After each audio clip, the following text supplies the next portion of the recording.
ABPP FleetMan Training Video Series Vehicle Maintenance.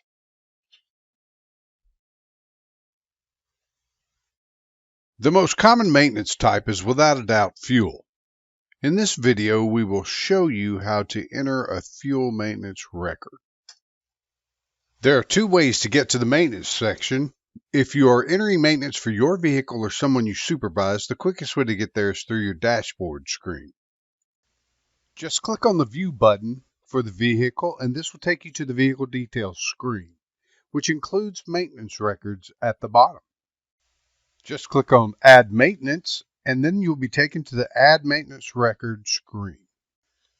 Enter the maintenance date, and then select the maintenance type.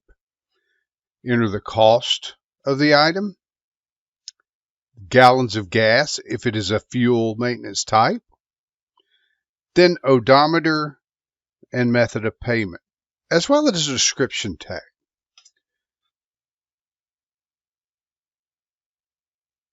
Once you've completed the description, you can scroll down and click Browse to locate a copy of the receipt that you want to upload and associate to this record.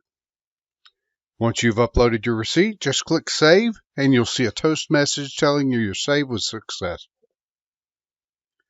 Go back to your Manage Vehicle screen, and you will now see the maintenance record that you just entered in the previous screen. Click on the Image button to see an image of the receipt that you uploaded in the previous step. Click View button to see the entire record for the maintenance.